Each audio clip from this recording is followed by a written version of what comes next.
Chicago, Illinois, March 1968.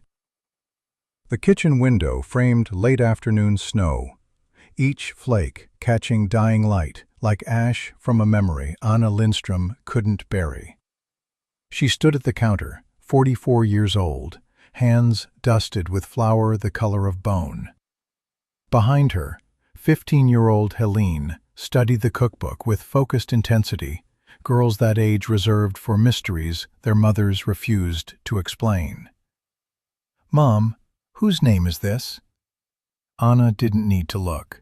She knew which page. The inscription in careful block letters, ink faded to the color of old bruises. Staff Sergeant Duncan McAllister, December 1944. The handwriting of a man who'd learned to write recipes before he'd learned to write orders. Someone who understood hunger, Anna said.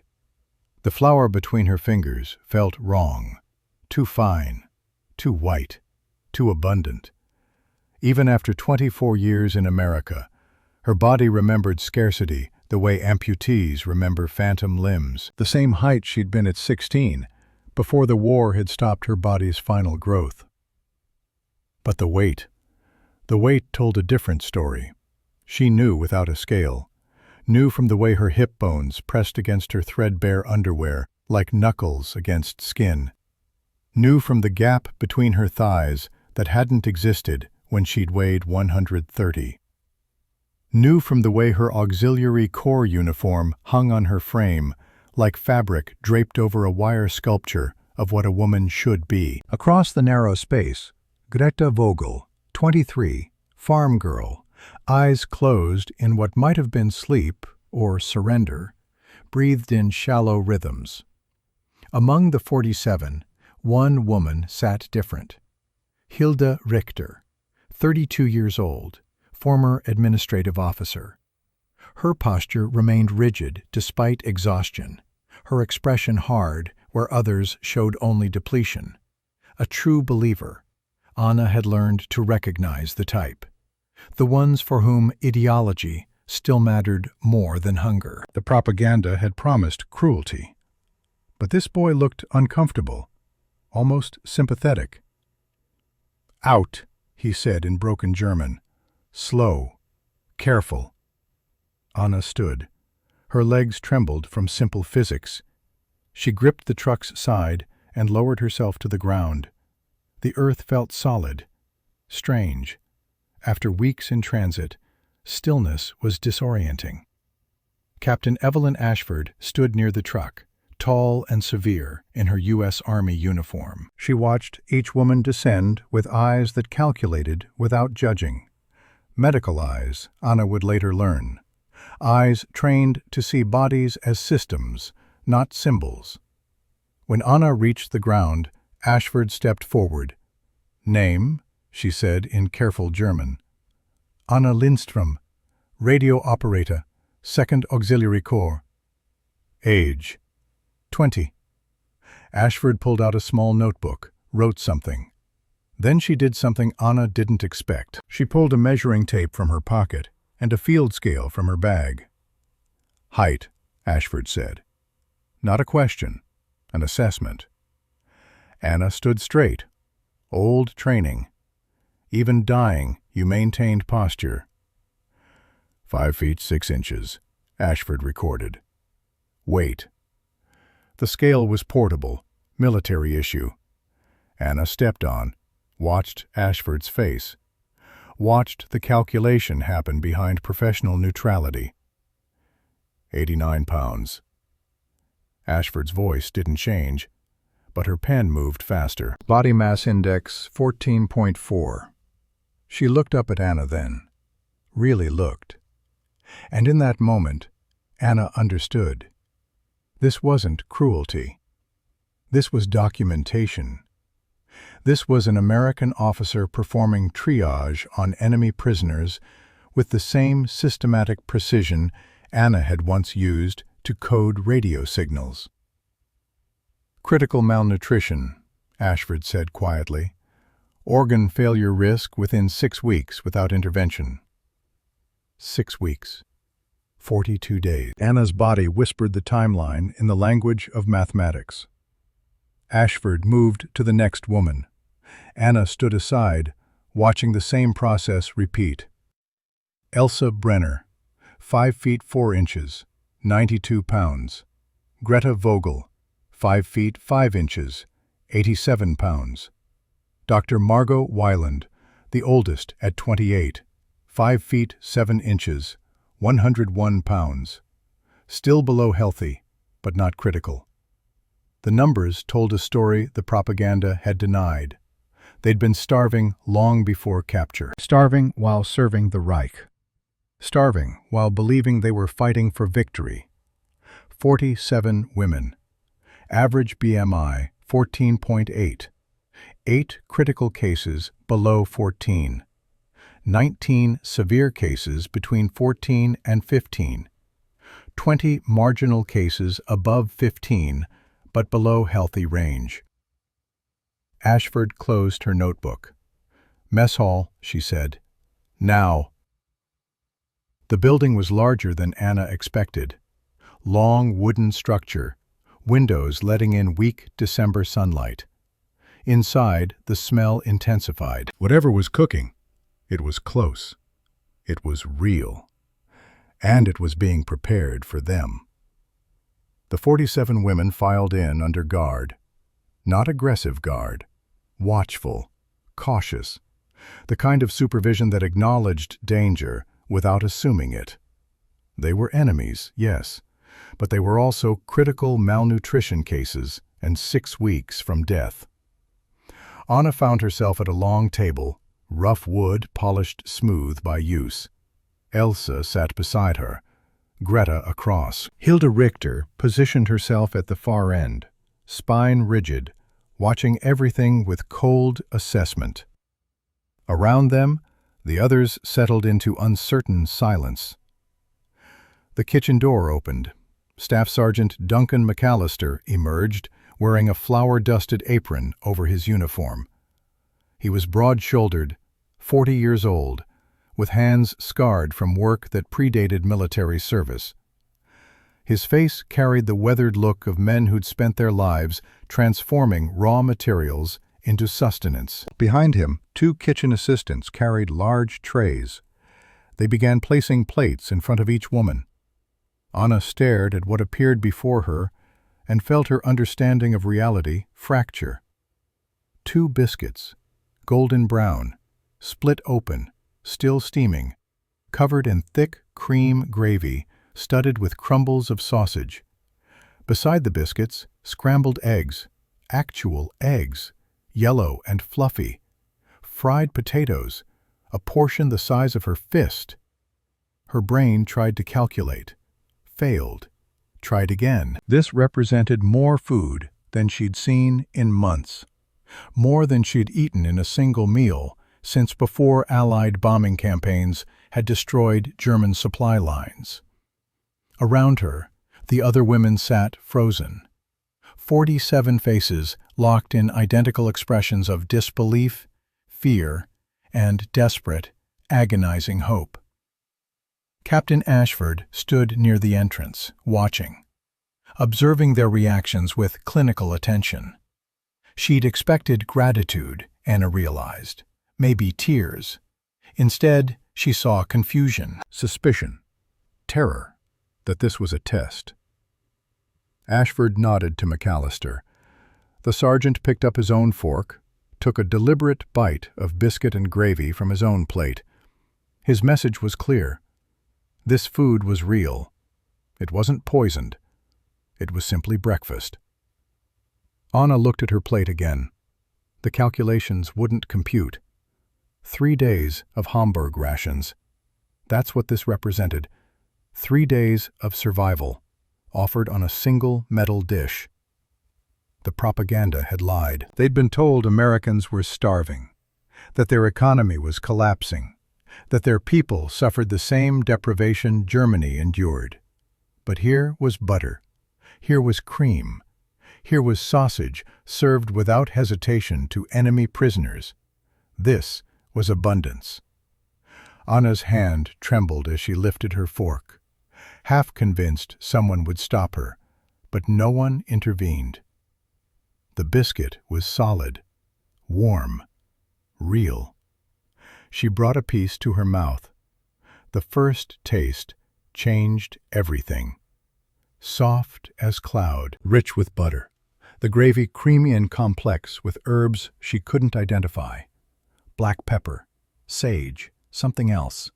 Something that tasted like dignity, like respect, like the concept that feeding someone was an act of basic human recognition rather than strategic calculation.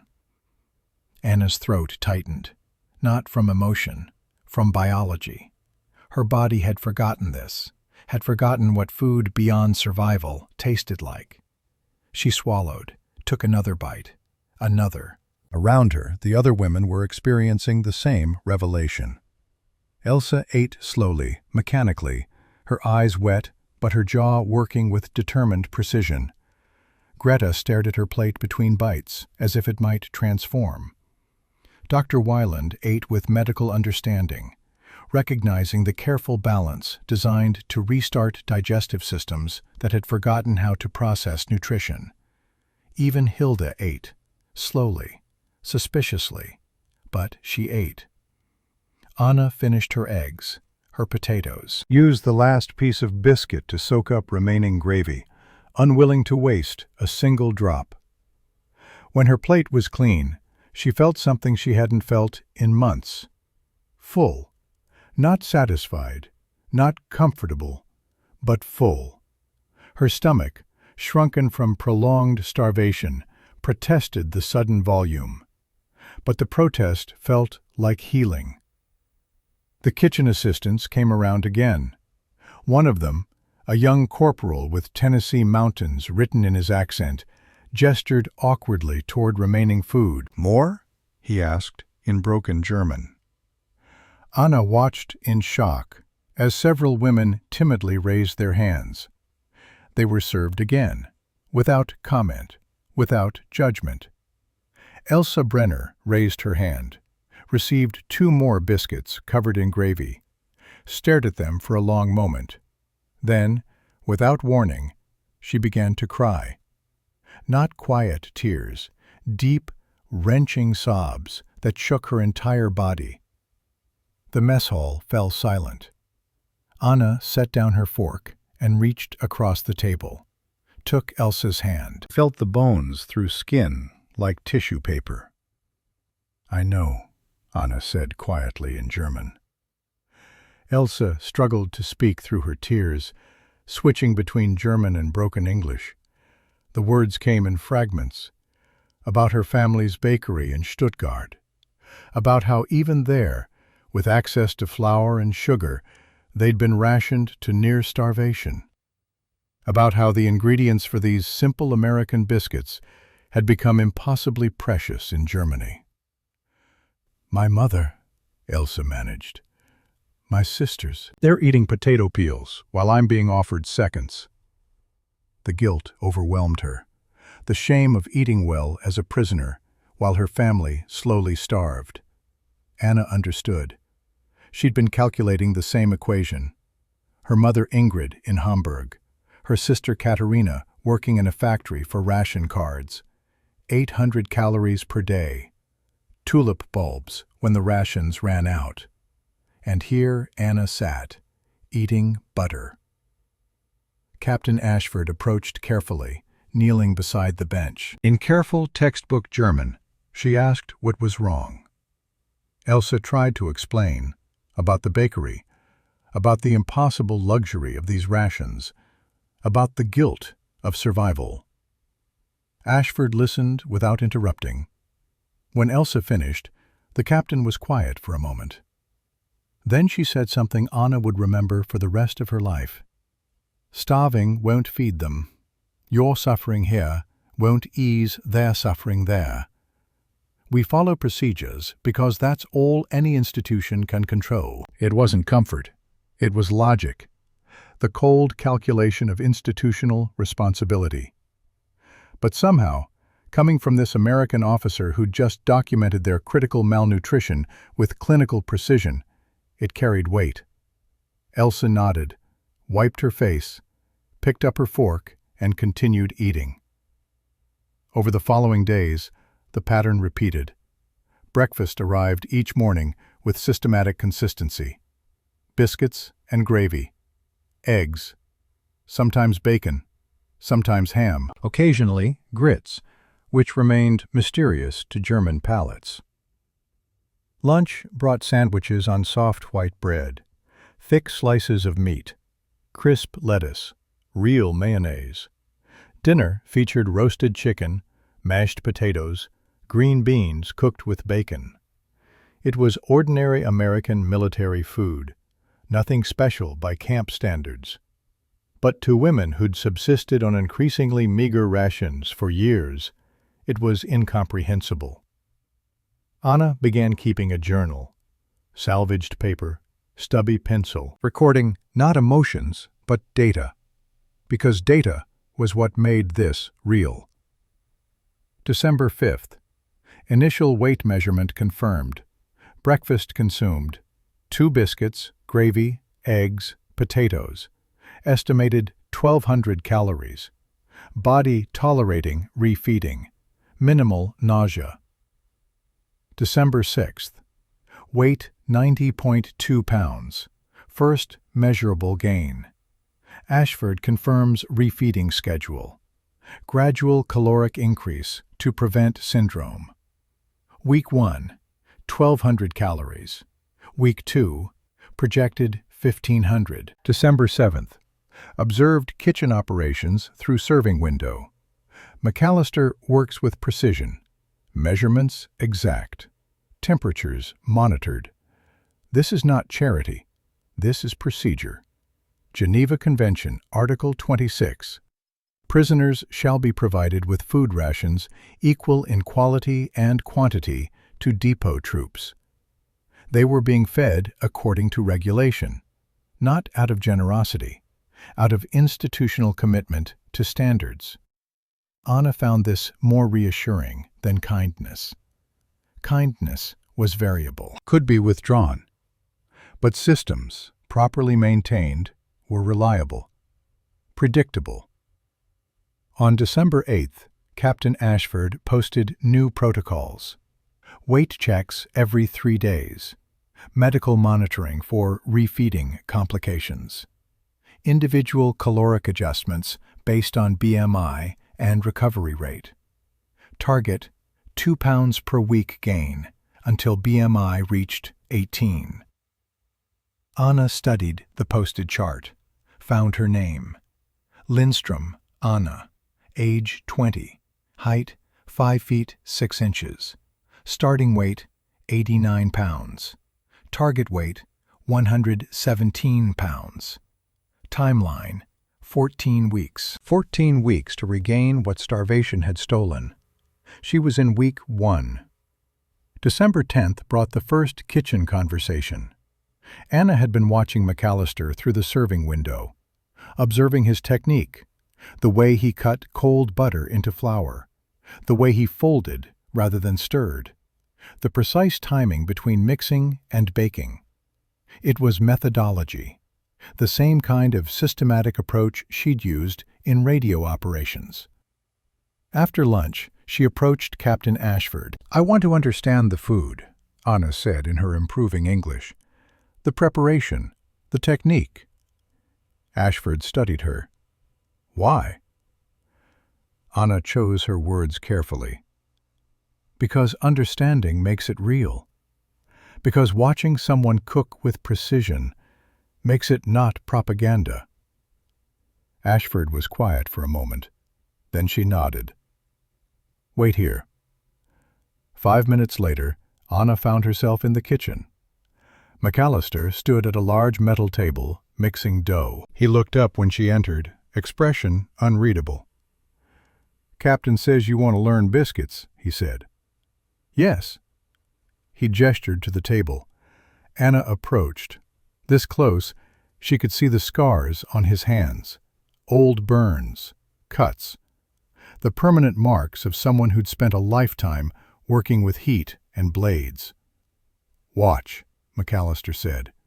He measured flour, exactly 2 cups, added salt, ½ teaspoon, baking powder, 1 tablespoon. Cut in butter, cold, straight from the icebox, until the mixture resembled coarse crumbs. Then buttermilk, just enough to bring the dough together. The secret is keeping everything cold, he said. Warm butter makes tough biscuits. You want layers. Want the butter to stay solid until it hits the oven. Then it melts, creates steam, makes the rise. Anna watched his hands. Efficient, practiced. The movements of someone who'd made this recipe so many times, it had become muscle memory. "Who taught you?" she asked. McAllister's hands paused for just a moment. "My mother. 1898, she wrote this recipe down. Taught me when I was 8 years old." He rolled out the dough, cut circles, placed them on a baking sheet with geometric precision. "She died in 38, he continued, voice steady. "But I kept the cookbook, kept making these biscuits. Way of honoring her memory. Way of maintaining the standards she taught about dignity and care." Anna understood then. This wasn't about feeding prisoners. This was about maintaining methodology, about refusing to let circumstance erode fundamental beliefs. The oven timer rang. McAllister pulled out a previous batch. Perfect, golden brown. Exactly 12 minutes at 425 degrees. He placed one on a plate, offered it to Anna. "Fresh biscuit, no gravy, just butter. Taste the actual bread." Anna took it, still warm, split it open. The steam carried the scent of butter and salt and something that tasted like inheritance. She took a bite. Tender, flaky, perfect. "This is what you feed your own soldiers?" she asked. "This is what I feed everyone," McAllister corrected. "Rank doesn't change the recipe, neither does uniform. My mother said if you're going to cook, cook properly." Anna looked at this American sergeant, this man who'd lost his mother, who kept her 1898 cookbook like scripture, who refused to compromise standards, even when cooking for enemies. "I want to learn more," she said. McAllister studied her. Why? Anna thought about her mother in Hamburg, about her sister in the factory, about the 46 other women in this camp, about the calculations of survival and the procedures that might make it possible. "Because I need to understand how systems work," she said carefully, "how institutions choose to maintain humanity through methodology." McAllister nodded slowly. Then he pulled out a notebook, tore out a page, wrote in careful block letters, "Biscuit recipe, McAllister family, 1898. He handed the paper to Anna. "Take this. Learn it. Understand it. When you get wherever you're going after this war, you make these biscuits. You remember that even in the worst circumstances, someone chose to feed you properly." Anna took the recipe, folded it carefully, placed it in her pocket next to her journal. That evening, she wrote a new entry. December 10th. Learned biscuit technique. McAllister's 1898 recipe. Mother's inheritance. He feeds us not from kindness, but from duty. From belief that systems must maintain standards or they cease to function. He lost daughter Sarah to influenza, 1918, age 7. Understands starvation is death regardless of uniform. Has decided procedure is the answer. I begin to understand. This is not about America versus Germany. This is about institutions that choose structured humanity versus institutions that choose efficiency. About systems that measure individuals versus systems that calculate bodies. My weight has increased 3.2 pounds. BMI now 14.9. Approaching sustainable range. 12 more weeks to target. But the real calculation isn't pounds, it's this. I am being fed by the enemy better than my own country fed me when I served faithfully. That truth is more destabilizing than hunger ever was. On December 14th, Captain Ashford called a meeting. All 47 women assembled in the mess hall. Ashford stood at the front, expression serious. "Starting next week," she said in her careful German, "we're implementing a cultural exchange program. 3 afternoons per week. Kitchen access. You teach us German recipes. We teach you American preparation. Voluntary participation. Those interested, sign up with Corporal Brennan." Anna looked around, saw uncertainty, suspicion, the automatic distrust that came from months of being lied to by authorities. But she also saw Elsa Brenner's face, saw the hunger there that had nothing to do with food, the hunger to reclaim something of herself, to remember that she'd once had skills that mattered. Anna raised her hand. "I want to participate." Ashford nodded. "Good. Anyone else?" Slowly, hesitantly, 10 more hands rose. Elsa, Greta, Dr. Weiland, others whose names Anna was beginning to learn. Women who understood this offer was more than cooking lessons. It was an invitation to remember they were human. Hilde Richter did not raise her hand, sat with arms crossed, watching the volunteers with cold assessment. "Excellent," Ashford said. "First session is Monday, 1600 hours. Bring questions." That night, in the barracks, Anna lay on her cot and stared at the ceiling. Around her, the other women breathed in the rhythm of exhausted sleep. She pulled out McAllister's recipe, read it again by dim electric light. Simple measurements, simple ingredients. But behind them, a whole philosophy, a belief system, a choice. Her mother in Hamburg was eating tulip bulbs. Her sister was trading jewelry for 4 tablespoons of butter. And here Anna lay, enemy prisoner, being offered cooking lessons and cultural exchange. The cognitive dissonance was almost unbearable. But somewhere beneath the guilt, beneath the confusion, Anna felt something new. Hope. Not the vague emotional kind, but the mathematical kind. The kind based on data, on procedures, on the demonstrated fact that institutions could choose standards over expedience. Anna closed her eyes, calculated. Initial measurement, 14 weeks, 2 pounds per week. Target, 117 pounds. The math worked.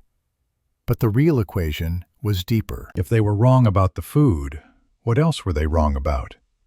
If Americans weren't barbaric monsters, what did that mean about the propaganda that had shaped her entire understanding? These were dangerous questions. Anna fell asleep holding them. Tomorrow, she would ask McAllister if she could see the full 1898 cookbook, would begin the difficult work of rebuilding understanding from ingredients up. She had 14 weeks to gain weight. But she had a lifetime to understand what those pounds meant. Camp Forest, Tennessee, December 18, 1944. The kitchen smelled like inheritance. Anna Lindstrom stood at the metal prep table, hands dusted with rye flour darker than the white American kind, surrounded by ingredients that shouldn't exist. Caraway seeds, molasses, a sourdough starter. Corporal Theodore Brennan had somehow procured from a German bakery in Nashville. The absurdity struck her again. Enemy prisoner, teaching her captor's mess sergeant how to make Hamburger Schwarzbrot. Across from her, Staff Sergeant Duncan McAllister measured ingredients with the precision of a man who understood that recipes were engineering. 2 cups rye flour, 1 cup wheat flour, 1 tablespoon caraway, 1/4 cup molasses. Behind him, Elsa Brenner explained pretzel technique to Brennan, while Dr. Margot Weiland documented everything in careful medical notation. Captain Ashford had approved the Kitchen Exchange program on December 15th. Official memo, filed in triplicate. 3 sessions per week, Monday, Wednesday, Friday, 1600 to 1800 hours. 11 German prisoners participating. 3 American kitchen staff supervising. Purpose stated as cultural education and morale improvement, consistent with Geneva Convention Article 38 regarding prisoner welfare. But Anna understood the real purpose. This was rehabilitation, psychological refeeding to match the physical. A systematic attempt to restore not just their bodies, but their sense of personhood. Week 2 of standard procedures. Anna's weight, 94.6 pounds. BMI, 15.3.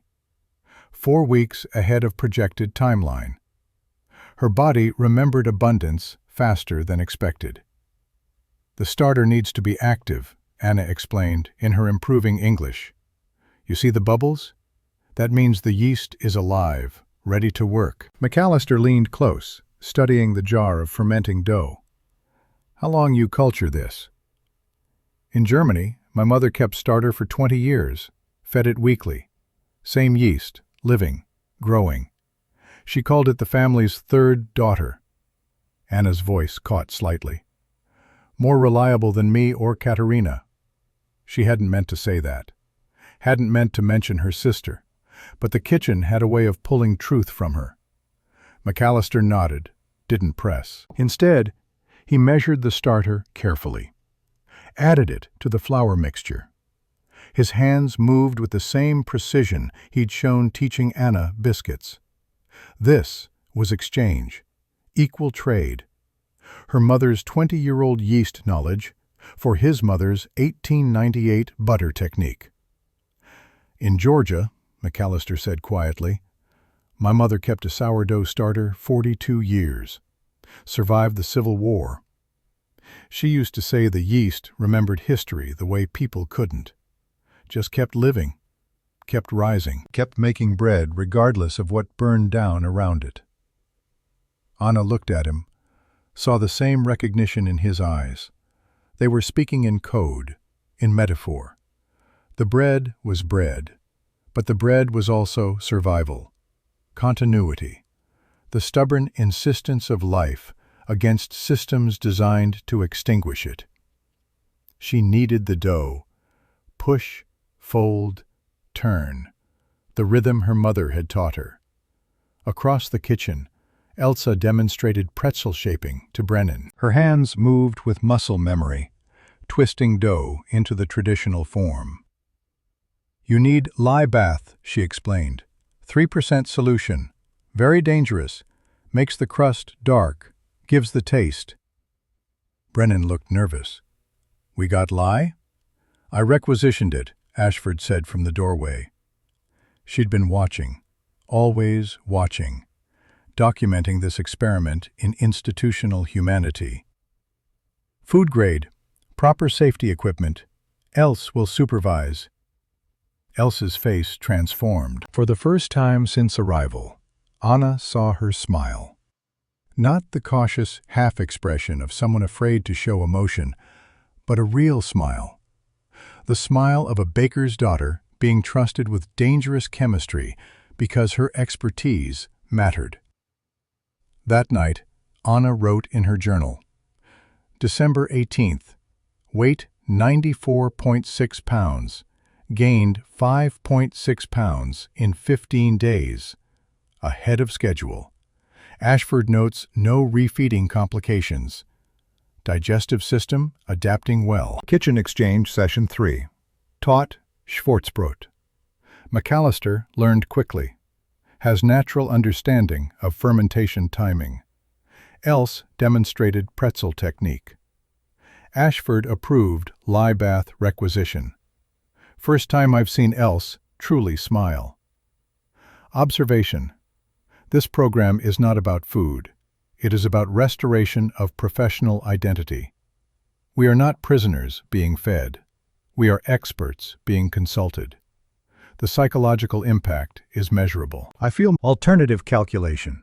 If I stay in America, gain full strength, could I sponsor Mother and Katharina later?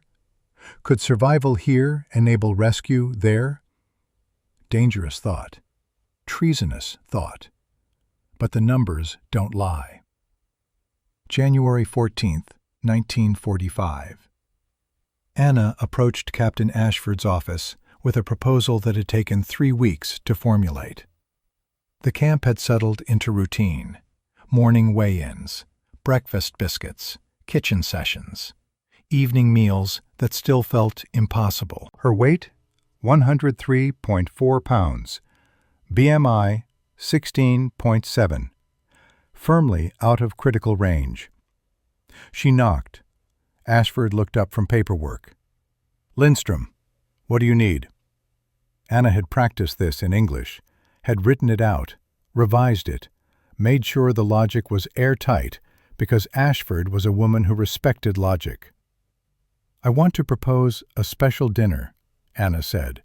"Sunday, January 21st. Mixed seating. Americans and Germans at same tables. We cook together, eat together. Formal cultural exchange, not just kitchen lessons." Ashford set down her pen. Why? Because the kitchen program works. Because we're gaining weight, but also gaining understanding.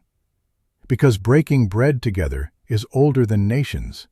And because I think you want to test whether institutional procedures can create actual human connection. Ashford studied her. Anna held her gaze. This was negotiation. This was Anna demonstrating that she understood the game being played, that she could think systematically. "Risky," Ashford said finally. "Yes. Could backfire. Could create incidents. Could also succeed. Could prove that Geneva Convention Article 27 about prisoner dignity isn't just words." Ashford almost smiled. "You've been reading the convention. You left a copy in the mess hall. I read all of it. Twice." Silence. Then Ashford pulled out a form. "Submit formal proposal. Menu. Seating arrangement. Security measures. I'll review and forward to command." Anna felt something shift in her chest. Recognition. Ashford was treating her as a planning partner, not a prisoner. "I'll have it by tomorrow." "Make it good, Lindstrom. I'm putting my professional reputation on this." Anna spent that evening at the mess hall table with Elsa, Greta, and Dr. Weiland. They planned the menu like a military operation. Roasted chicken, neutral, safe. Americans understood it. Germans knew it. Mashed potatoes with butter and cream. Green beans cooked with bacon. Simple, achievable with available rations. For dessert, apple cake. German recipe, but apples were universal. The seating arrangement was harder. Anna drew diagrams, mixed groups of 4, 2 Americans, 2 Germans at each table. Language barriers managed by those with best English. She positioned herself between McAllister and Ashford. Position of importance. Position that said, "I am the bridge." She submitted the proposal January 15th. Ashford approved it January 16th. Command approved it January 17th, with additional security requirements and observation protocols. The dinner was scheduled for January 21st, 1800 hours. Anna's weight on January 21st, 106.2 pounds. BMI, 17.1. 32 days of standard procedures, 17.2 pounds gained. Sustainable, healthy, miraculous. The mess hall had been rearranged. long tables repositioned into smaller units. 8 groups of 4, 32 people total, 16 Americans, 16 Germans. The remaining 31 German prisoners had opted out. Too soon, too uncertain. Anna understood. 3 weeks ago, she would have refused too. But 3 weeks of kitchen work had changed her calculations, had shown her that systems could choose structured humanity, that procedures enforced properly became mercy. She stood at the kitchen entrance in her cleanest uniform, watching McAllister and his team bring out platters of chicken. The smell filled the room. Roasted meat, herbs. The olfactory signature of civilization, pretending war didn't exist for 2 hours. Captain Ashford gave a brief speech. In English first, then in German translation that Anna had helped prepare. Tonight we acknowledge a simple truth, that regardless of flags or uniforms, we are human beings who require food, who possess culture, who carry knowledge worth sharing.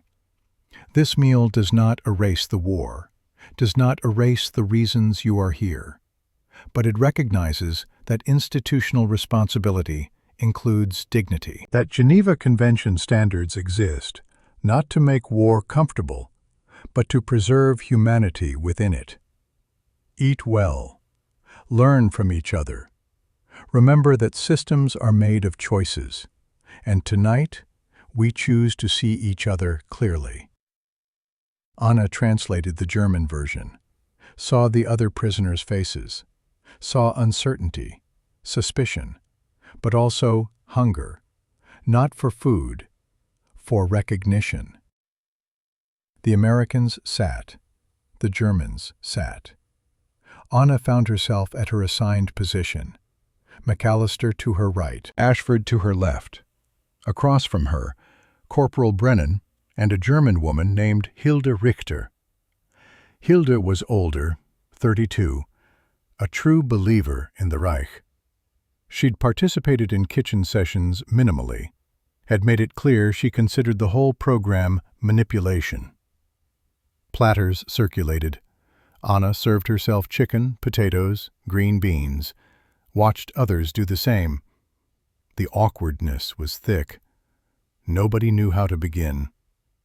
McAllister broke the silence. "Miss Lindstrom, tell Brennan about the pretzel chemistry. He's still nervous about the lie." Anna smiled slightly, turned to Brennan. "The lye bath is what makes pretzels pretzels, not just flavor. It's the Maillard reaction.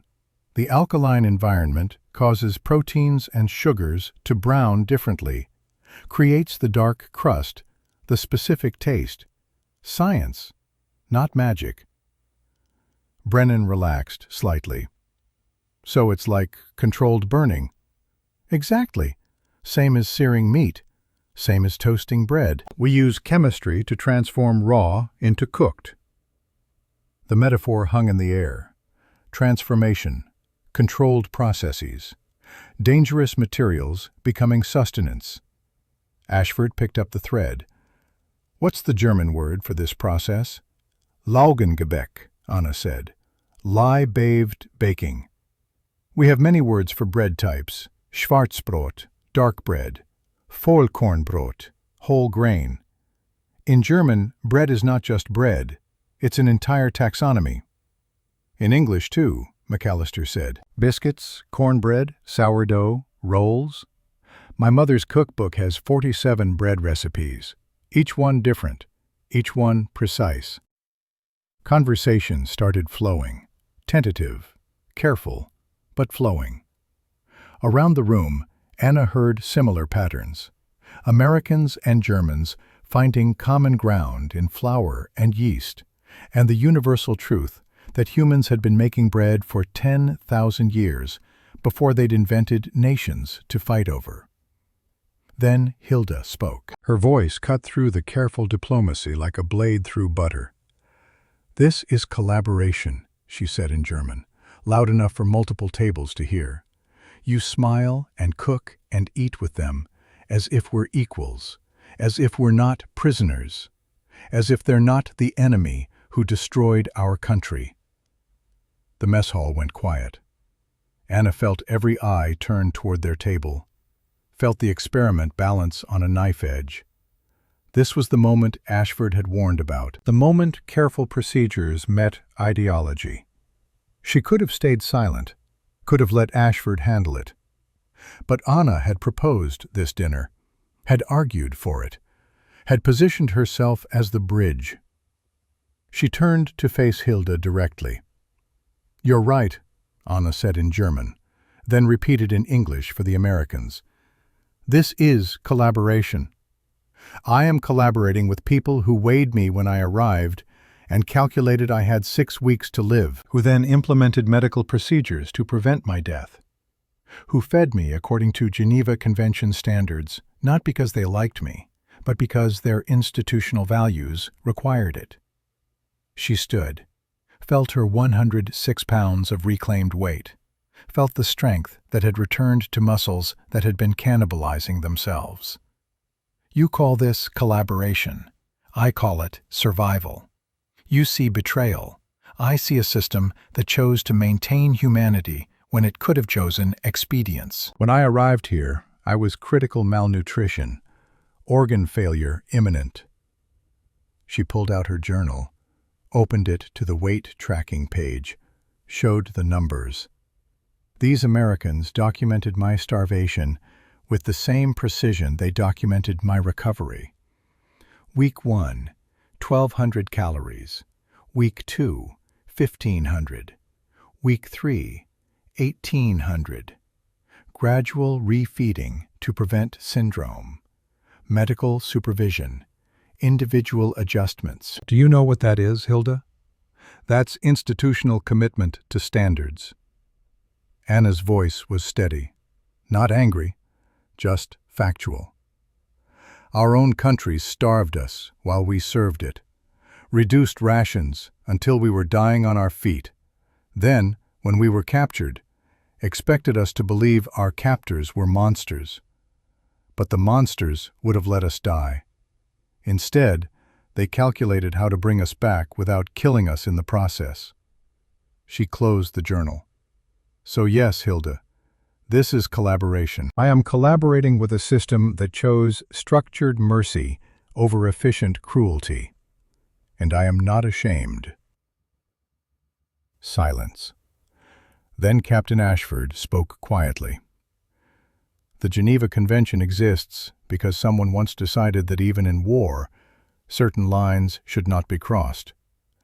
That prisoners deserve food, shelter, medical care, dignity. Not because it's easy, but because systems that maintain those standards during stress remain civilized after." She looked around the room. "You don't have to like each other. You don't have to forget the war. But for 2 hours, you can acknowledge that you're all people who need to eat, that you all possess knowledge, that breaking bread together is older than your nations and will outlast them." Ashford picked up her fork, took a deliberate bite of chicken. Around the room, others followed, slowly, hesitantly. Hilda stared at Anna for a long moment. Then she too picked up her fork and ate. The conversation resumed, quieter, more thoughtful, but it resumed. Anna sat down. Her hands were shaking. McAllister leaned close. "That took courage," he said quietly. "No," Anna replied. "That took math. The numbers don't lie. Initial measurement to current weight. The procedures work. Courage would be believing something that wasn't demonstrable." The apple cake arrived. German recipe, made with American apples. Cinnamon and sugar. Simplicity that transcended borders. Anna took a bite. Tasted her mother's kitchen. Tasted Sunday mornings before the war. Tasted the possibility that maybe, someday, eating could be about more than survival calculations again. February 7th, 1945. The letter arrived during morning formation. Red Cross delivery, International Post. The envelope was thin, cheap paper. Hamburg postmark, dated January 3, 1945. 5 weeks in transit through a war zone. Anna's hands shook as Captain Ashford handed it to her. "Take your time," Ashford said quietly. "Read it privately. Come to my office if you need to." Anna walked to her barracks, sat on her cot, stared at the envelope. Katerina's handwriting. Her younger sister, 19 years old. Her weight that morning, 110.3 pounds. BMI, 17.8. Steady progression, 4 weeks ahead of schedule. She opened the envelope. The letter was 3 pages, cramped handwriting. Every inch of paper used because paper was precious. "Dearest Anna, your last letter arrived yesterday. We cried when we learned you were alive. When you were reported captured, we assumed the worst. The propaganda says prisoners are tortured, starved, killed. But you write of food, of kindness, of Americans who feed you according to standards. It is difficult to believe, but I choose to believe you. Things here are worse than when you left. The bombings continue. Our apartment building was hit November 17th. We survived, but the building did not.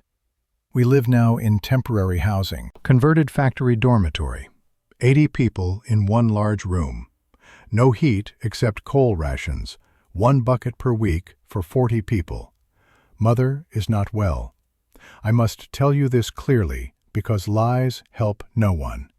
She weighs 43 kilograms, 94 pounds, you would calculate. She has respiratory illness from the damp conditions. There are no antibiotics, no medicines. The doctors say rest and nutrition. We have neither. I work in munitions factory, 12-hour shifts. The work ration is 850 calories per day. Bread, mostly. Sometimes turnip soup. The bread is 40% sawdust now. Did you know you can taste wood? I didn't. Now I do. Mother receives elderly ration, 700 calories, but she gives half to me, says I need strength for factory work. I eat it because refusing would insult her sacrifice. Then I hate myself.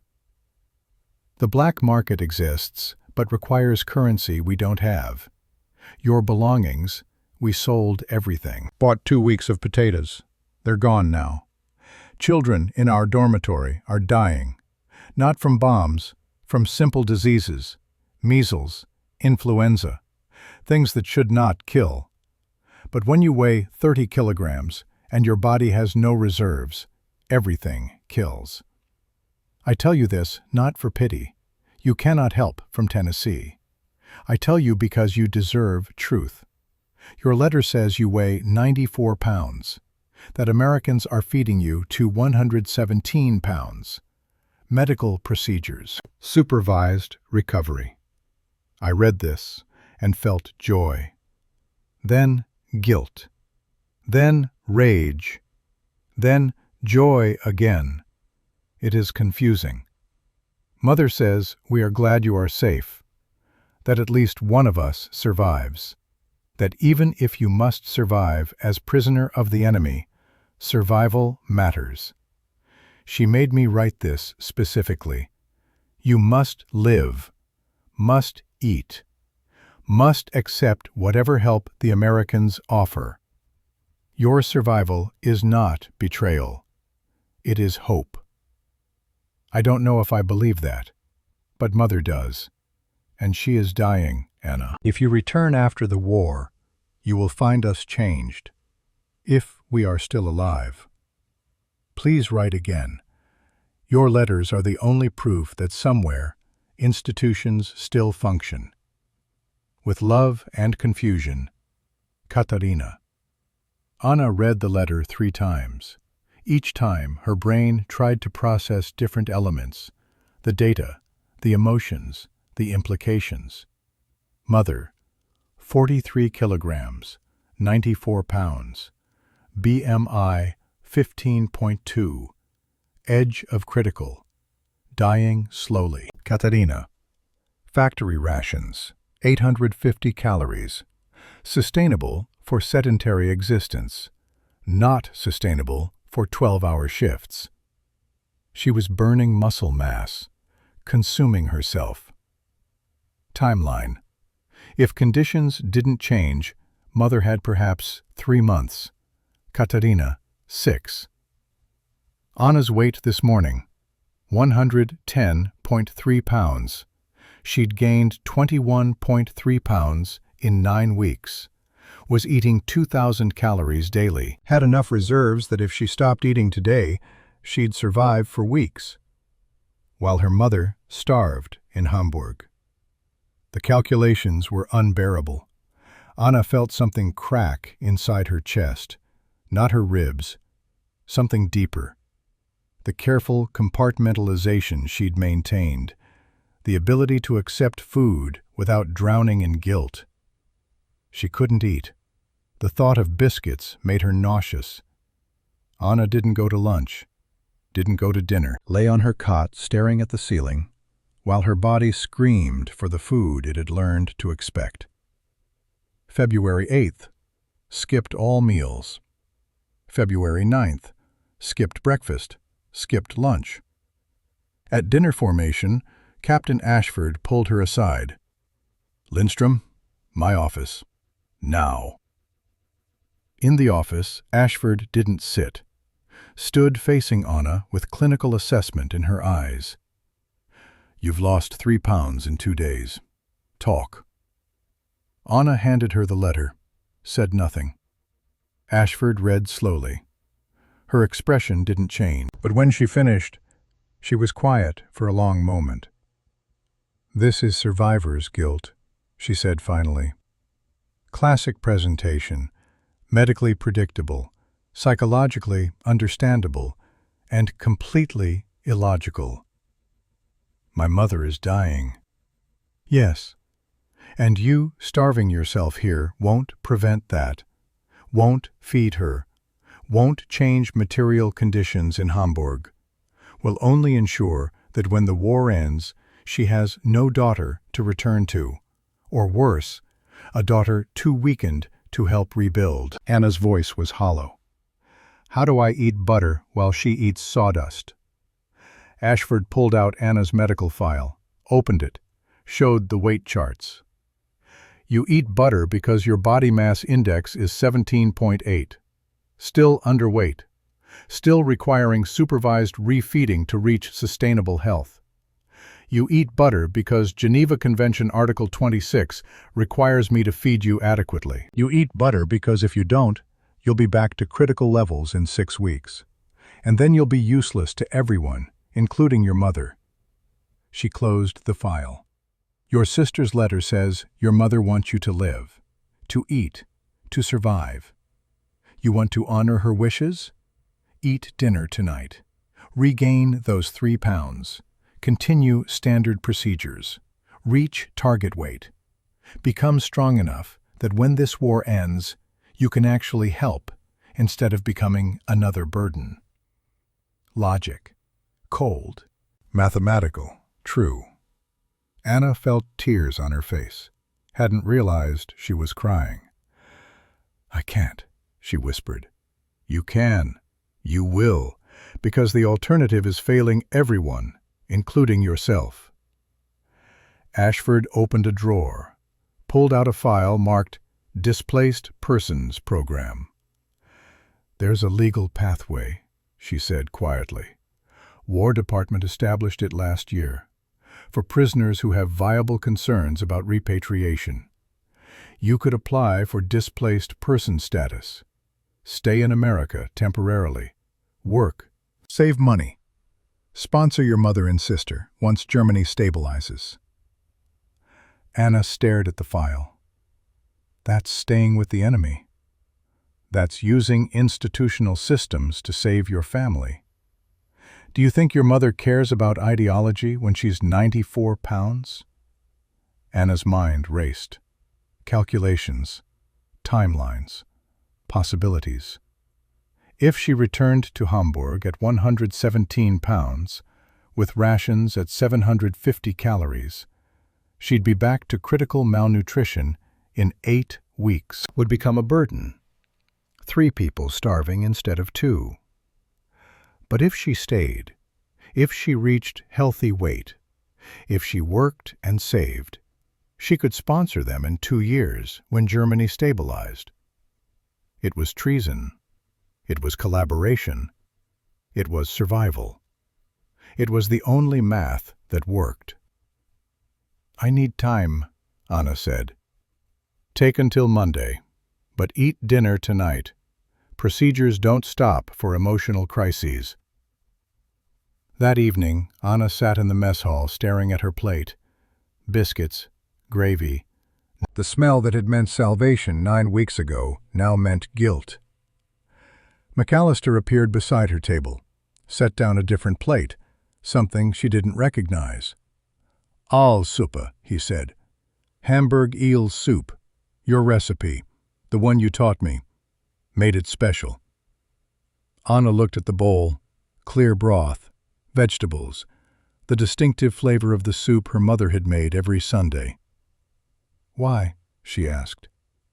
McAllister sat across from her. "Because sometimes you need to taste where you came from to remember why you're surviving. Your mother made this soup, and now I learned to make this soup. And that means something. Means recipes outlive the people who create them." He pushed the bowl closer. "Your sister's letter says your mother wants you to live. This soup is how you honor that. Not by starving yourself in sympathy, but by eating, by surviving, by carrying forward what she taught you." Anna picked up the spoon, tasted the soup. It wasn't exactly her mother's recipe. McAllister had substituted ingredients, American vegetables, different spices, but the essence was there. She ate slowly. Each spoonful a small rebellion against guilt. When the bowl was empty, McAllister spoke again. "I lost my daughter Sarah in 1918. Influenza. She was 7. Died because we couldn't get medicine, couldn't get food. Every day after, I asked myself what I could have done differently. Every day, the answer was nothing." His voice was steady, factual. "Then I realized something. Sarah would have wanted me to live, would have wanted me to use my survival to prevent other children from dying the same way. So I became a cook, learned to feed people properly, learned nutrition standards. I cook because that's how I honor her." He looked at Anna directly. "Your mother is 94 pounds. Your sister is eating sawdust. You can't change that from here, but you can survive, can get strong, can position yourself to help when opportunity comes. That's not betrayal, that's strategy." Anna felt something shift. The guilt didn't disappear, but it transformed, became fuel instead of weight. She pulled out her journal that night, wrote, "February 9th, weight 107.3 pounds. Lost 3 pounds to grief. Regained perspective. McAllister's daughter Sarah died 1918, age 7, influenza. He cooks to honor her memory. Feeds others because he couldn't save her. Transforms loss into purpose." Mother weighs 94 pounds. Katerina eats 850 calories. I weigh 107.3. The inequality is obscene, but my starvation won't balance the equation. New calculation. If I return to Hamburg at 117 pounds, I become dependent. If I stay in America, reach healthy weight, work, save, sponsor, I become solution. Captain Ashford showed me Displaced Persons Program file. Legal pathway to remain temporarily. Requires sponsor, work commitment, background clearance. Timeline. Reach 117 pounds by March 15th. 8 weeks. 9.7 pounds. Achievable at current refeeding rate. Then decide. Then calculate whether survival here enables rescue there. I think I'm going to choose strategy over ideology. I think those might be the same action. Anna went to dinner the next night, and the next, and the next. Not because the guilt disappeared, but because she'd learned something from procedures and biscuits and systematic refeeding. Sometimes the right thing felt wrong. Sometimes survival required choosing logic over emotion. Her mother was dying in Hamburg. Anna was gaining weight in Tennessee. Both things were true. Both would remain true, regardless of how Anna felt. But if Anna survived, learned, positioned herself correctly, then maybe she could change the equation later. So she ate biscuits and counted the days until she was strong enough to make decisions that might actually matter. The weight charts continued. February 12th, 108.5 pounds. February 15th, 109.7 pounds. February 21st, 111.2 pounds. Each pound a small victory. Each measurement a step toward the choice that was forming in her mind. March approached, and with it, the decision that would define the rest of her life. Camp Forest, Tennessee, March 12, 1945. Anna Lindstrom weighed 115.3 pounds. Body mass index 18.6. 2 pounds from target weight. 11 weeks of standard procedures. 26.3 pounds of systematic recovery. She sat in the barracks at 2200 hours, long after lights out, with 10 other women gathered in whispered conspiracy. Elsa Brenner, Greta Vogel, Dr. Margot Weiland, 7 others whose names Anna had learned through kitchen sessions and shared meals. They spoke in German, voices low, discussing something that felt simultaneously like survival and treason. The Displaced Persons Program, Anna repeated, showing them the file Captain Ashford had given her. Legal pathway established by War Department in 1944 for prisoners with viable concerns about repatriation. We apply, get American sponsors, work for 2 years minimum, then decide whether to stay permanently or return when Germany stabilizes. That's desertion, said Greta quietly. Her family farm in East Prussia was gone. Soviet forces had overrun it. Her parents were missing, presumed dead. She had nothing to return to except graves. But ideology died hard. It's strategy, Anna countered. Look at the calculations. I returned to Hamburg at 117 pounds. My mother weighs 94. My sister eats 850 calories per day. I become a burden. 3 people starving instead of 2. Or I stay here, gain full strength, work, save money, sponsor them in 2 years when Germany is stable enough for emigration. 3 people survive. Elsa spoke up. My bakery is destroyed. My family is scattered. Stuttgart is rubble. What exactly am I returning to? Obligation, said another voice. Hilda Richter stood in the doorway, the 32-year-old true believer. She'd been listening. You're returning to obligation, to duty, to the country you swore to serve. Anna stood, faced her directly. This was the confrontation she'd known was coming. I served, Anna said clearly. I operated radios until British bombing destroyed our position. I was captured performing my duty. Germany didn't abandon me. The war simply ended for me, in a different way than it ended for others. And now you choose comfort over country. No, I choose survival that enables future help over immediate martyrdom that helps no one. Hilda's voice was cold. You dress it up in logic, in calculations, but what you're really saying is that American food tastes better than German honor. Anna felt anger flash through her, hot and sharp. German honor starved me to critical malnutrition while I served faithfully. German honor reduced my mother to 94 pounds and my sister to eating sawdust. German honor killed children with measles because there were no medicines. So forgive me if I don't find honor particularly compelling compared to institutional procedures that actually keep people alive. She pulled out her journal, opened it to the weight tracking pages, showed the numbers. December 3rd, 1944, critical malnutrition, 6 weeks to organ failure.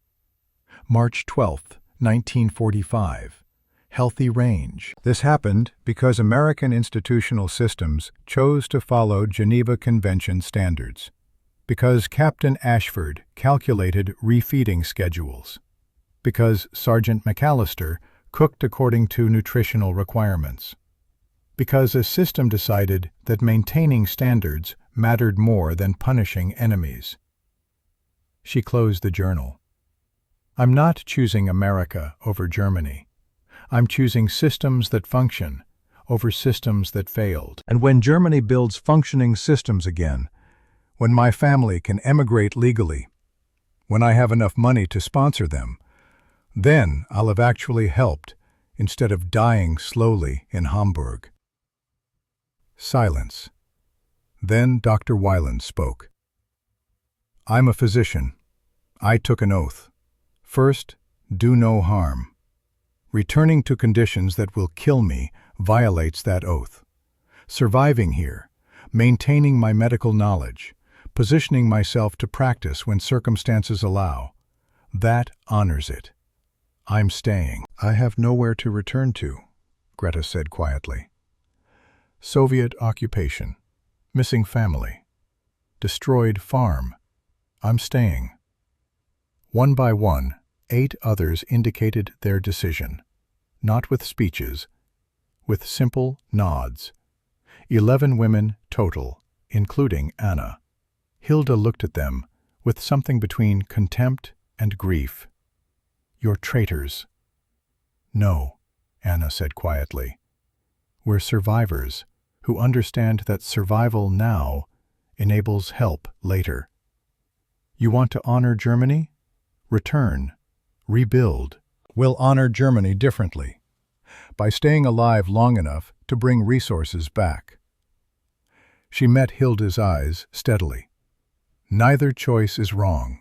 Both are survival strategies. You're not more loyal for choosing suffering. We're not more selfish for choosing strategy. We're just making different calculations. Hilda stood in the doorway for a long moment. Then she turned and left. Anna sat back down. Her hands were shaking. Adrenaline. Her body had enough reserves now for fight or flight. We need to submit applications, Dr. Weiland said practically. Anna nodded, distributed the paperwork. Fill these out. Be honest about your reasons. They spent the next 2 hours filling out forms. Anna wrote in careful English. Reason for displaced person's status request. Repatriation to Hamburg would place applicant and immediate family at critical medical risk due to current nutrition crisis. Applicant's survival and financial stability in United States enables future family sponsorship once German conditions stabilize. Request is strategic postponement, not permanent defection. Proposed American sponsor. Henderson family, Chicago, Illinois. Verified employment offer as housekeeper. Room, board, salary sufficient for savings.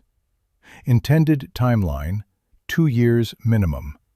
Reassess based on German economic recovery and family emigration possibilities. She submitted her application March 13th. The other 10 submitted theirs the same day. March 15th, 1945. Captain Ashford called Anna to her office. The file on her desk was marked "Approved" in red stamp. "War Department granted your request," Ashford said. "All 11 applications approved.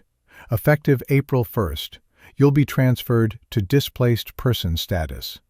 No longer prisoners of war. Legal residence, temporary. Sponsors notified. Transportation arranged." Anna felt something vast shift in her chest. Relief, terror, vindication, guilt. "Thank you," she said. Ashford studied her. "You made the right choice, strategically. Don't let anyone tell you otherwise." She handed Anna a folder. "Henderson family details. Address in Chicago. Train ticket April 3rd. $42 emergency funds. You'll work as housekeeper. Mrs. Henderson knows your background. Needs help with 3 children. You'll have your own room, meals included. $18 per month salary." Anna took the folder. $18 per month.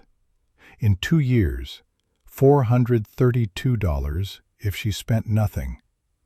Enough to sponsor 2 family members if emigration became legal. "The other 46 prisoners?" Anna asked. 36 returned to Germany. April 5th transport. We're providing each with 20 pounds of food rations, medical records, vaccination certificates. "And the other 10 staying?" "Dispersed to sponsors. Tennessee, Georgia, Illinois, Pennsylvania." Anna nodded, felt the finality. 47 women who'd arrived together would scatter, would become 47 separate stories. April 2nd, 1945. Final dinner. The mess hall held all 47 women one last time. Mixed with the Americans who'd supervised them, guarded them, fed them, taught them. Captain Ashford had authorized a special meal. Last collaborative cooking. Anna and Elsa worked beside McAllister making biscuits. Greta helped Corporal Brennan with potatoes. Dr. Weiland supervised chicken with surgical precision. The 36 women returning to Germany participated too, including Hilda. The tension had settled into something else. Not agreement, but acceptance. When the food was served, Ashford stood to speak. "Tomorrow, 36 of you begin the journey home. 5 board trains to new sponsors. 1 departs the day after." These numbers represent 47 individual choices about how to navigate impossible circumstances. She paused. "To those returning, you carry forward the knowledge that even in captivity, standards existed, that systems, properly maintained, can preserve humanity. Take that knowledge back. Use it as you rebuild." She turned to the 11 staying. "To those remaining temporarily, you carry the same knowledge forward differently. You'll work. You'll save. You'll position yourselves to help families left behind.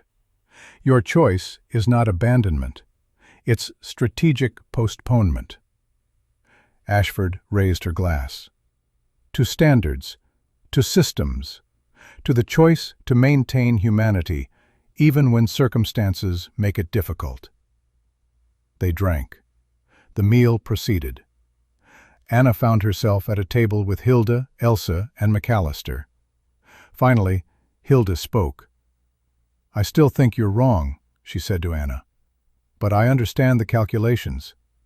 My situation is different. I have a husband, possibly alive in Soviet territory. I have to return. Your situation, mother, sister, measurable starvation, the calculation is different." Anna nodded. Your loyalty isn't more valid than my strategy. They're just different responses to different equations. Will you write?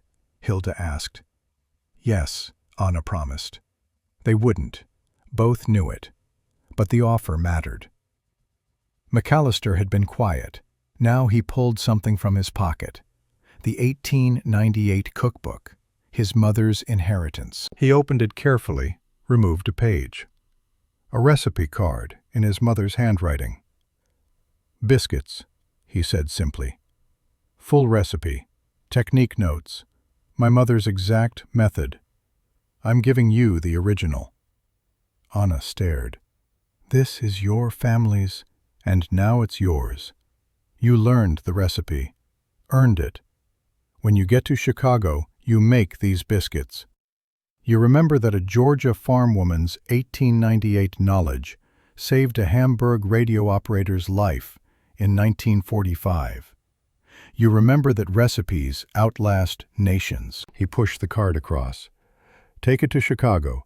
Make biscuits for the Henderson children. Pass it forward. That's how knowledge survives, through people willing to carry it. Anna took the card, felt the weight of legacy. I'll guard this. I'll make these biscuits. I'll pass the recipe forward. April 3rd, 1945. Anna Lindstrom stood at the Camp Forest gate with 10 other women. Each held a small bag of possessions. Each wore civilian clothes provided by War Department. Each carried train tickets to different destinations. Captain Ashford performed final inspection, checked papers, verified sponsor information, shook each woman's hand. When she reached Anna, she paused. You weighed 89 pounds when you arrived. You weigh 117 pounds now. Body mass index, 18.9. Healthy range. Medical procedures complete. You're functional. She handed Anna her complete medical file. Keep this. Show it to doctors in Chicago. Most detailed starvation recovery documentation we have. Might help others someday. Anna took the file. 4 months of weights, calorie calculations, BMI tracking. The systematic transformation of dying to living.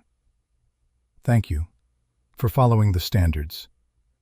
Ashford's expression softened slightly. The convention exists because someone decided rules should apply even in war. I just enforced them. A truck arrived. 11 women climbed in. The gate opened. Anna looked back once. Saw the mess hall. Saw the barracks. Saw McAllister standing near the kitchen, watching. She raised her hand. He raised his. Then the truck rolled forward, and Camp Forest disappeared. Chicago, Illinois, April 5, 1945. The Henderson house was large, 3 stories, brick, oak trees in the yard. Mrs. Henderson was 42, efficient, kind in the practical way busy mothers were. Your room, Mrs. Henderson said, showing Anna a small bedroom on the 3rd floor. Private, door locks. You're an employee with housing, not a servant. Difference matters. Anna set down her bag. The room had a bed, a dresser, a desk, a window. More private space than she'd had since before the war. Responsibilities, housekeeping, laundry, some cooking. I work part-time at hospital. Mr. Henderson works at accounting firm. We need reliable help. Your background doesn't concern us. Your work ethic does. I understand, Anna said. $18 per month, paid first of each month. You save how you see fit. Questions? Can I write letters? To Germany? Of course. Red Cross helps with tracing. Anna nodded. This was her life now. Housekeeper in Chicago. Enemy alien turned displaced person. The calculations had worked. But calculations didn't account for the hollow feeling of survival through choices that felt like abandonment. May 1945. War ends in Europe. Anna heard it on the Henderson family radio. Germany surrenders. Hitler dead. Allies victorious. She stood in the kitchen, dish towel in hands, listening to celebration in the streets. Chicago rejoiced. Horns. People cheering. Victory. Anna felt nothing. Just complicated algebra of someone whose country had lost, whose family remained trapped in rubble. She went to her room, wrote a letter to Katerina, sent it via Red Cross. Didn't know if Hamburg addresses still existed. The letter took 4 months to reach Hamburg. The response took 3 months to reach Chicago.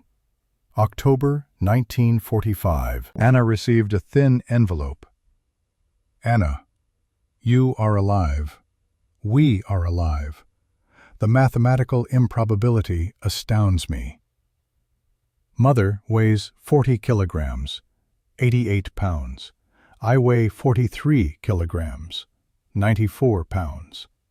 We survive in temporary housing. Red Cross provides minimal rations. The city is destroyed. Your letter said you are in Chicago, working. Weigh 117 pounds. Eat 3 meals daily. Save money.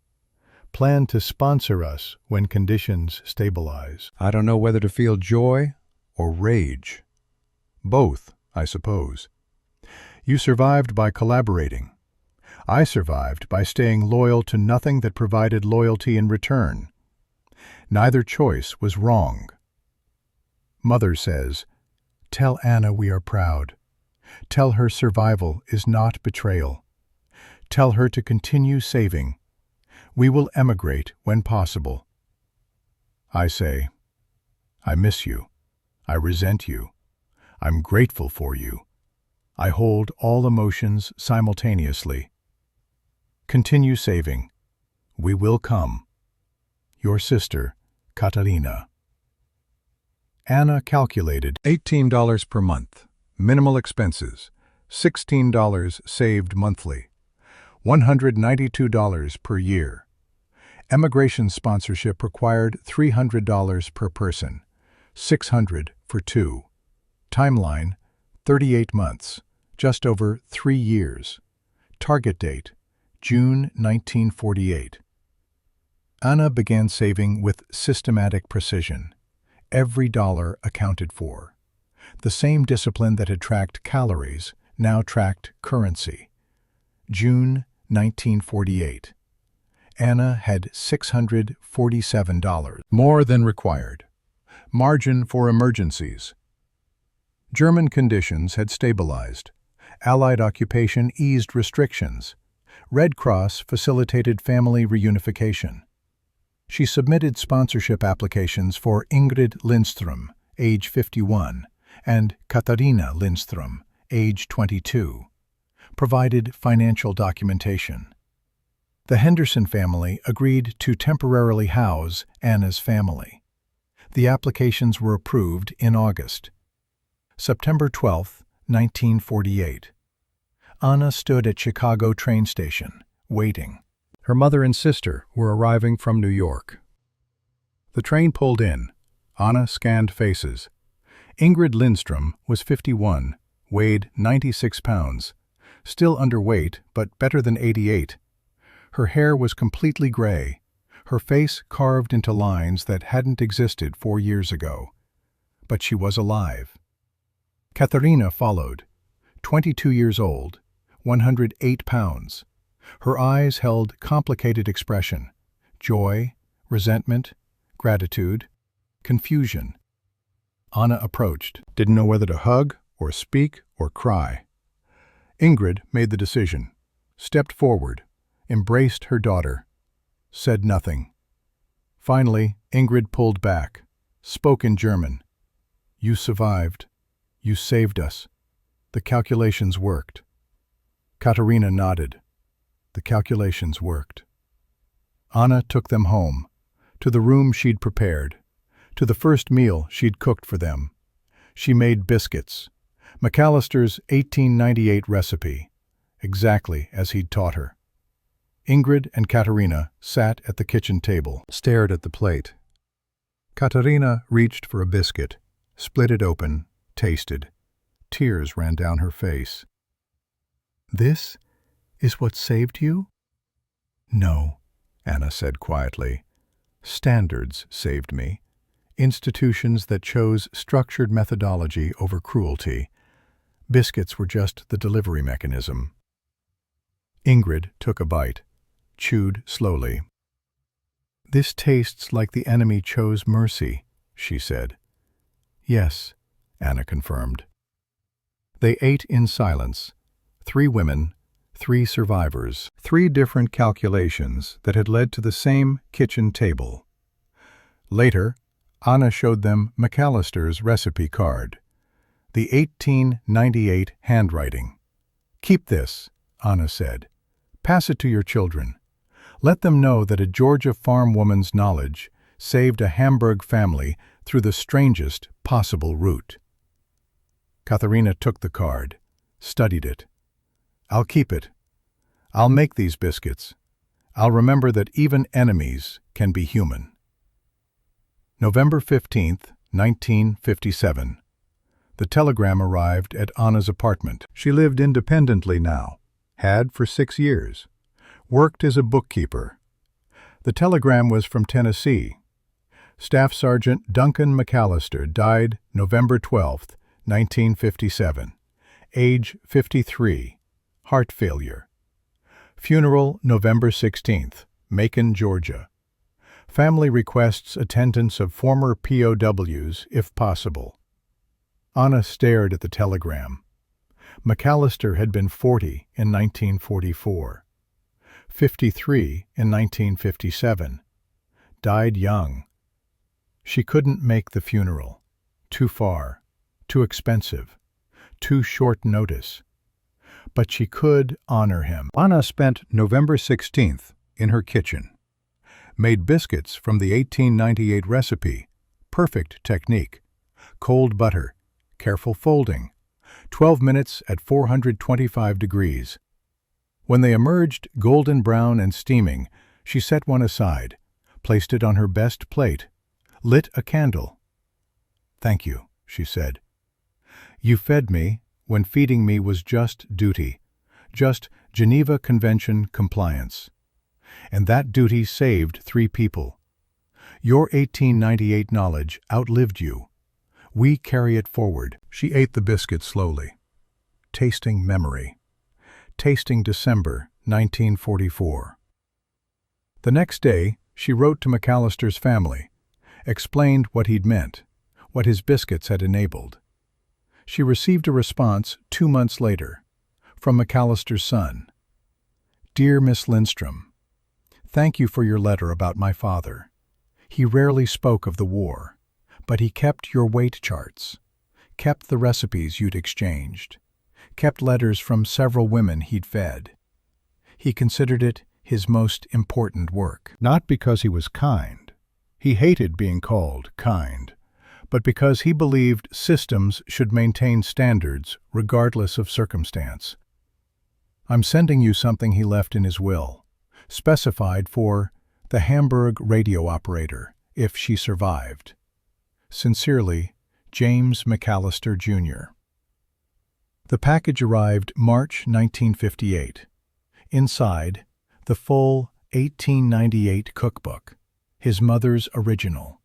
Every recipe, every technique note, every stain from 60 years of use. Anna held it like scripture, like inheritance from people she'd never met.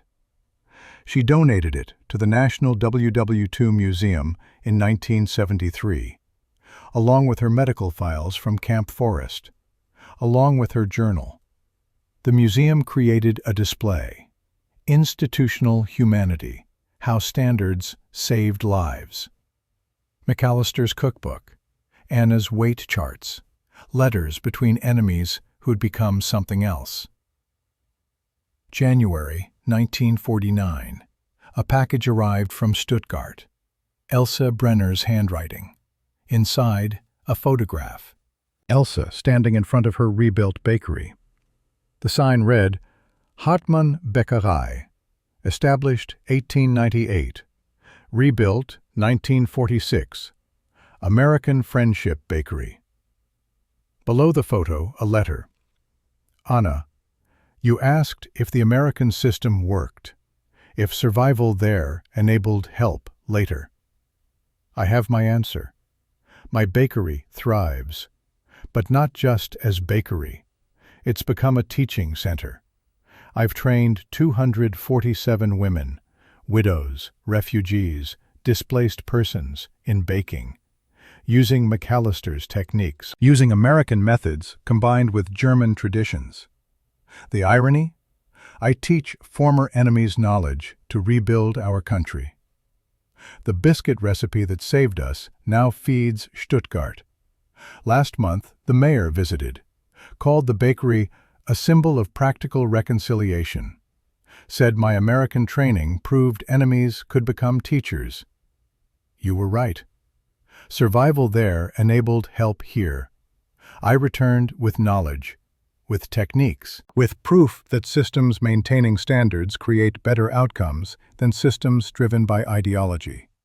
The calculations worked. Your friend, Elsa Anna, stood in her Chicago kitchen holding the photograph. 247 women. Elsa had multiplied the impact, had turned one sergeant's 1898 recipe into economic recovery. The procedures had rippled outward. One kitchen exchange had become 247 livelihoods. Anna pinned the photograph to her wall, proof that institutional knowledge had become reconstruction engine, that recipes had outlasted ideology so thoroughly that former enemies taught former enemies how to rebuild. This was the legacy, not just survival, but transformation. March 1968. Full circle. Anna sat in her Chicago kitchen, teaching her daughter Helene to make biscuits, the scene that had opened this story. Helene was 15, born in America, knew hunger only as abstraction. So these biscuits saved your life? Helene asked. Anna measured flour. 2 cups, exactly. No, standards saved my life. Captain Ashford calculating that critical malnutrition meant 6 weeks to organ failure. Sergeant McAllister following Geneva Convention Article 26. Systems that chose to maintain procedures even when easier to abandon them. Biscuits were just the proof that systems worked. She cut in cold butter, the way McAllister had taught her. Your grandmother Ingrid weighed 88 pounds in Hamburg. Your aunt Katerina ate sawdust. I was critical malnutrition in Tennessee. All 3 should have died. But institutions chose differently, chose standards over expedience. And here we are, 3 survivors making biscuits in Chicago. Helene watched her mother's hands, the practiced movements. Why is this important to remember? Anna paused, considered. This was the question. Because civilization is fragile. The line between systems that preserve humanity and systems that merely count is thin. Camp Forrest chose preservation, documented our starvation, calculated our recovery, enforced standards that kept us alive. Other places made different choices. She rolled out the dough. These biscuits remind me that choices matter, that procedures enforced with discipline create space for humanity, that even enemies can be human if systems permit it. And that knowledge outlasts the conflicts that try to destroy it. She cut circles, placed them on the baking sheet. When I die, you'll inherit this recipe card. You'll make these biscuits for your children. You'll tell them that a Georgia farm woman taught a sergeant who taught a prisoner who taught you. You'll explain that food is older than flags, that recipes carry forward, even through enemies. The oven timer was set, 12 minutes, 425 degrees. Helene nodded slowly, beginning to understand. The biscuits rose, golden, perfect. When they emerged, Anna split one open, offered half to her daughter. Taste this. Remember it. This is what institutional humanity tastes like. Helene tasted, understood nothing yet, but she would. Anna ate her half, tasted 1944, tasted the moment when she'd learned that enemies could choose mercy if systems demanded it. The biscuit was perfect. The procedures had worked. October 1998. Anna Lindstrom died at age 74, in her Chicago apartment, surrounded by family. Her weight at death, 132 pounds. Healthy range. BMI maintained for 53 years. At her funeral, Helene brought McAllister's 1898 cookbook, made biscuits, served them at the reception. Most people didn't understand, thought it was a sweet story about food. But Anna's granddaughter Emma understood. 23 years old, studying history. She'd read Anna's journal, had seen the weight charts, had understood that her existence was mathematical. 3 generations, all owing existence to biscuits and systems and the choice to measure recovery instead of count casualties. March 2015. Emma Lindstrom stood in her kitchen, 39 years old, teaching her own daughter to make biscuits. She held the original 1898 card, encased in plastic, museum-quality preservation. Her daughter, Sarah, named for McAllister's daughter, measured flour. "Why do we make these every year?" Sarah asked. 12 years old. Emma pulled out Anna's journal, digitized, preserved. "Read this entry, December 5, 1944. Sarah read aloud. Initial measurement. First meal, biscuits, gravy, eggs, potatoes. Estimated 1,200 calories. This is 3 days of Hamburg rations on one plate. Either they lied about everything, or I understood nothing." Emma nodded. "Your great-great-grandmother was critical malnutrition. She had 6 weeks to live." These biscuits were part of the systematic procedure that saved her. That enabled her to sponsor her mother and sister. That enabled 3 generations of our family to exist. She showed Sarah the timeline, the weight charts. "We make these biscuits because they remind us that civilization is a choice, that systems can preserve humanity if they choose to, that even in war, someone can decide that following standards matters more than punishing enemies." Sarah looked at the recipe card, at the 1898 handwriting. What happened to the sergeant? Duncan McAllister died in 1957, age 53. He cooked biscuits for prisoners because his daughter had starved in 1918, and he'd decided feeding others was how he'd honor her. He believed in systems, in procedures. Emma measured butter, cold. He gave great-great-grandmother this recipe. She carried it to Chicago, made biscuits for her mother and sister, made biscuits for my grandmother, made biscuits until she died in 1998. Now we make them. Carry forward his mother's 1898 knowledge. Sarah helped cut the biscuits, watched them go into the oven. 12 minutes, 425 degrees. When they emerged, perfect, Emma split one open. This is what institutional humanity tastes like. This is what happens when standards matter more than propaganda. Sarah tasted, didn't fully understand yet, but she would.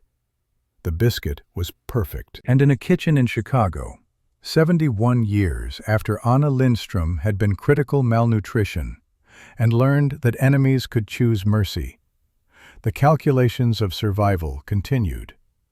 One recipe, 117 years, 5 generations. Proof that when systems maintain standards, when institutions enforce procedures, when someone chooses to measure recovery instead of punishment, knowledge survives. Families survive. The biscuit remained. Golden, flaky, perfect.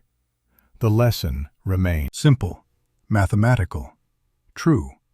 Systems are made of choices, and sometimes the choice to follow a recipe properly is the choice that saves everything.